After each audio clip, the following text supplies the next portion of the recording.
किसान भाइयों राम राम। अपने चैनल पर गो आधारित प्राकृतिक खेती के संबंध में प्रशिक्षण कार्यक्रम के तहत आपसे निवेदन है, यदि आपने अभी तक सब्सक्राइब नहीं किया है हमारे चैनल को तो कृपया कर लें और बेल आइकन अवश्य दबा दें, जिससे आने वाले समय में हमारे जितने भी वीडियोज़ हैं प्राकृतिक खेती से संबंधित उनकी जानकारी आपको मिलती रहे। और आज का विषय है आवश्यक प्राकृतिक खेती में जो भी संसाधन हैं और क्रियाएं हैं उन पे चर्चा की जाएगी। गौ आधारित प्राकृतिक खेती में आवश्यक संसाधन एवं क्रियाएं। पेड़ पौधों की वृद्धि और उनसे अच्छा उत्पादन लेने के लिए जिन संसाधनों की आवश्यकता होती है उन सभी संसाधनों को पौधों को उपलब्ध कराने के लिए प्राकृतिक को बाध्य करना प्राकृतिक कृषि कहलाती है। मुख्य फसल का लागत मूल्य सहयोगी फसलों में से लेना और मुख्य फसल बोनस के रूप में प्राप्त करना सही रूप में कम लागत प्राकृतिक खेती है। यानी सह खेती करके मुख्य फसल तो बोनस में मिले लेकिन उसके साथ साथ दूसरी फसलें लेकर उससे पूरी लागत निकाल लेना। पहला, देसी गाय। प्राकृतिक खेती मुख्य रूप से देसी गाय पर आधारित है। देसी गाय के 1 ग्राम गोबर में 300 से 500 करोड़ तक सूक्ष्म जीवाणु होते हैं, यानी सूक्ष्म बैक्टीरिया होते हैं, जबकि विदेशी गाय के 1 ग्राम गोबर में केवल 78 लाख सूक्ष्म जीवाणु पाए जाते हैं। देसी गाय के गोबर एवं गोमूत्र की महक से देसी केंचुए भूमि की सतह पर आ जाते हैं और भूमि को उपजाऊ बनाते हैं। देसी गाय के गोबर में 16 मुख्य पोषक तत्व होते हैं जो फसल के लिए अत्यंत आवश्यक होते हैं। ये सभी तत्व ही हमारे पौधे के विकास के लिए उपयोगी हैं। गाओ विश्वस्य मातरः, गाय समस्त विश्व की माता है। गौ मय वसते लक्ष्मी, गाय के गोबर में लक्ष्मी जी का वास है। ऐसा। दूसरा, जुताई। प्राकृतिक कृषि में गहरी जुताई नहीं की जाती क्योंकि यह भूमि की उपज शक्ति को कम कर देती है। 36 डिग्री सेल्सियस तापमान होते ही भूमि से कार्बन उठना शुरू हो जाता है, यानी 35 डिग्री के ऊपर जाते ही कार्बन उठना शुरू हो जाता है, जिसके कारण भूमि की उपजाऊ शक्ति कम हो जाती है। तीसरा, जल प्रबंधन। प्राकृतिक कृषि में सिंचाई पौधों से कुछ दूरी पर की जाती है, जिसमें मात्र 10% जल का ही उपयोग होता है, जिसमें 90% जल की बचत हो जाती है। पौधों को कुछ दूरी से जल देने पर पौधों के तनों की मोटाई बढ़ जाती है, कारण कि उनकी जड़ें नमी की खोज में दूर तक फैलती हैं।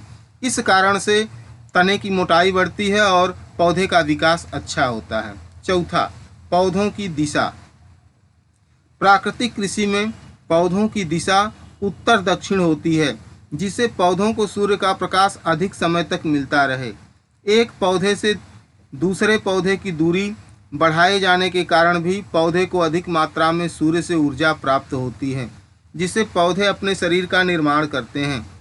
इससे पौधों पर किसी भी प्रकार के कीट लगने की संभावना भी कम हो जाती है। पांचवा, सहयोगी फसलें। प्राकृतिक कृषि में मुख्य फसल के साथ सहयोगी फसलों की खेती भी एक साथ की जाती है, जिससे मुख्य फसल को नाइट्रोजन, फास्फोरस, पोटास आदि मिलते रहें। सहयोगी फसलों के पास नाइट्रोजन स्थिरीकरण जीवाणु जैसे राइजोबियम, एजेस्पाइरिलम, एजेटोबैक्टर आदि की मदद से पौधों का विकास होता है। प्राकृतिक कृषि में मुख्य फसलों के साथ सहयोगी फसलें लगाने से मुख्य फसल पर कीट नियंत्रण भी साथ साथ होता है। छठा, आच्छादन यानी मल्चिंग। भूमि की सतह के ऊपर फसलों के अवशेष को ढकना आच्छादन कहलाता है। इससे पानी की बचत होती है, यानी नमी बरकरार रहती है और कार्बन भी नहीं उठता, जिससे भूमि की उर्वरा शक्ति बढ़ती है। आच्छादन हवा से नमी एकत्र करता है और पौधों को प्रदान करता है। इससे सूक्ष्म पर्यावरण का निर्माण होता है और देसी केंचुओं की गतिविधियां बढ़ जाती हैं। ऊपरी सतह पर अंधेरा होने के कारण दिन में भी केंचुए ऊपरी सतह तक आने लगते हैं। यानी जो केवल रात को 12 घंटे काम करते हैं वो 24 घंटे काम करने लगते हैं, यानी डबल मेहनत करने लगते हैं। देसी केंचुए अपनी विष्ठा भूमि की सतह पर डालते हैं और जबकि नीचे से सूक्ष्म तत्वों को और प्रमुख तत्वों को ग्रहण करते हैं और विष्ठा ऊपरी सतह पर डालते हैं।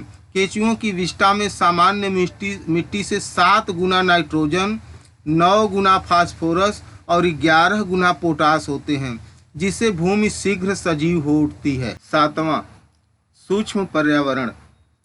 प्राकृतिक कृषि में 65% से 72% तक नमी, 25 डिग्री से 32 डिग्री तक वायु का तापमान, भूमि के अंदर अंधेरा, वापसा, ऊब और छाया चाहिए।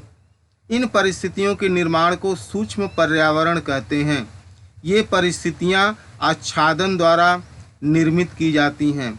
आच्छादन करने से भूमि में अंधेरा, नमी व वापसा, ऊब और छाया का निर्माण होता है, जिससे ह्यूमस बनना स्टार्ट हो जाता है, जो मिट्टी की उर्वरा शक्ति को अत्यंत प्रभावशाली बना देता है। 8वां, केशाकर्षण शक्ति। प्राकृतिक कृषि में पौधे केशाकर्षण शक्ति के द्वारा मिट्टी की गहराई से पोषक तत्वों को प्राप्त कर लेते हैं, जिससे भूमि में जीवाणु की गतिविधियां बढ़ जाती हैं। भूमि के 5 इंच नीचे की मिट्टी में जीवाणु पर्याप्त मात्रा में पाए जाते हैं। रासायनिक खेती में रासायनिक खाद्यों के कारण केशाकर्षण शक्ति कार्य नहीं कर पाती, क्योंकि मिट्टी के 2 कणों के बीच 50% नमी व 50% हवा का संचरण होना चाहिए। रासायनिक खादों से नमक, नैपदा जमा हो जाता है। जैसे यूरिया में 46% नाइट्रोजन और 54% नैपदा नमक होता है, लवण होता है, जो मिट्टी के 2 कणों के बीच में जमा हो जाता है। साथ ही जो डाई का प्रयोग करते हैं फास्फेट के लिए, उसमें जो पत्थर का पाउडर होता है वह भी मिट्टी के साथ मिलकर 2 कणों के बीच के छिद्र को भर देता है। मिट्टी की गहराई में पोषक तत्वों का भंडारण होते हुए भी पौधे उन्हें प्राप्त नहीं कर पाते, क्योंकि वहाँ पर केशाकर्षण शक्ति काम नहीं कर पाती। प्राकृतिक कृषि में केंचुओं की गतिविधियाँ बढ़ जाने के कारण मिट्टी के 2 कणों के बीच 50% नमी और 50% हवा का संचरण होता है, जिससे प्राकृतिक कृषि में शक्ति का उपयोग करके पौधे अपना विकास कर लेते हैं और अच्छा उत्पादन देने में समर्थ हो जाते हैं। 9वां, देसी केंचुओं की गतिविधियाँ। हमारे देसी केंचुए धरती माता के हृदय स्थान हैं, क्योंकि जैसे हमारा हृदय धड़कता है उसी तरह केंचुए भूमि के अंदर जब ऊपर नीचे आवागमन करते हैं तो इससे भूमि में स्पंदन होता है। देसी केंचुए मानो भूमि की जुताई कर रहे हैं। ये भूमि के अंदर छेद कर अपनी विष्ठा से भूमि की सतह को खाद्य तत्वों से समृद्ध बनाते हैं। लेकिन केंचुओं की गतिविधियों के लिए भूमि की सतह पर आच्छादन चाहिए। भूमि पर अंधेरा होने से सूक्ष्म पर्यावरण का निर्माण होता है। अगर सूक्ष्म पर्यावरण का निर्माण नहीं होता है तो केंचुए अपना कार्य नहीं कर पाते हैं और भूमि बलवान नहीं हो पाती। इसलिए प्राकृतिक कृषि में आच्छादन यानी मल्चिंग एक मुख्य घटक होता है। देसी केंचुआ मिट्टी खाता है, जबकि विदेशी केंचुए केवल गोबर ही खाते हैं तथा 24 घंटे लगातार भूमि में अंदर देसी केंचुआ 15 से 20 फीट तक अंदर जाता है तथा फिर वापस आता है। इस प्रकार भूमि में अनंत छेद हो जाते हैं, जिनसे हवा का संचरण होता है। भूमि में बारिश का पानी संग्रहित होता है तथा अपनी विष्ठा से भूमि को उर्वरा बनाता है। इस प्रकार देसी केंचुआ धरती माँ की धड़कन है।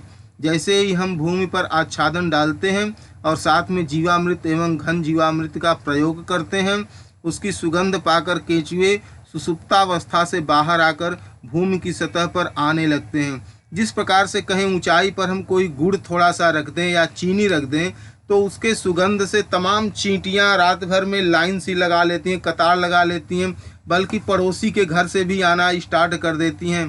तो यह हमारे सुगंध के कारण ठीक उसी प्रकार से केंचुए भी आकर्षित हो जाते हैं। 10वां, गुरुत्वाकर्षण बल। प्राकृतिक कृषि में गुरुत्वाकर्षण बल की मदद से पोषक तत्वों को पौधे बड़ी आसानी से प्राप्त कर लेते हैं, क्योंकि जिस पोषक तत्व को पौधा जहाँ से उठाता है वहाँ उसको जाना ही पड़ता है। जैसे पौधा अपने शरीर के निर्माण में हवा से 78% पानी लेता है, लेकिन अपने जीवन की समाप्ति पर वह पुनः हवा को ही लौटा देता है। यह कार्य गुरुत्वाकर्षण आदि प्राकृतिक बल की मदद से पूर्ण हो जाता है। 11वां, बवंडर। प्राकृतिक कृषि में भवंडर की मदद से संतुलित वर्षा होती है। वर्षा द्वारा हवा से नाइट्रोजन प्राप्त करके पौधे विकसित होते हैं। भवंडर सदैव अलग अलग स्थान पर आते हैं, जिससे धरती पर पानी की उपलब्धता बनी रहती है और भूमि में पानी का स्तर बढ़ जाता है। वर्षा का सारा पानी भूमि में ही समा जाने के कारण भूमि मुलायम सॉफ्ट बन जाती है, जिससे सूक्ष्म जीव अपना कार्य तेजी से करते हैं। इस तूफान से पौधों के पत्तों में गतिविधियां बढ़ जाती हैं, जिससे पौधे सौर ऊर्जा को अच्छी प्रकार से प्राप्त कर उत्पादन में बढ़ोतरी करते हैं। 12वां, देसी बीज। प्राकृतिक कृषि में देसी बीजों की महत्वपूर्ण भूमिका होती है, क्योंकि देसी बीज पोषक तत्व कम लेकर उत्पादन अधिक देते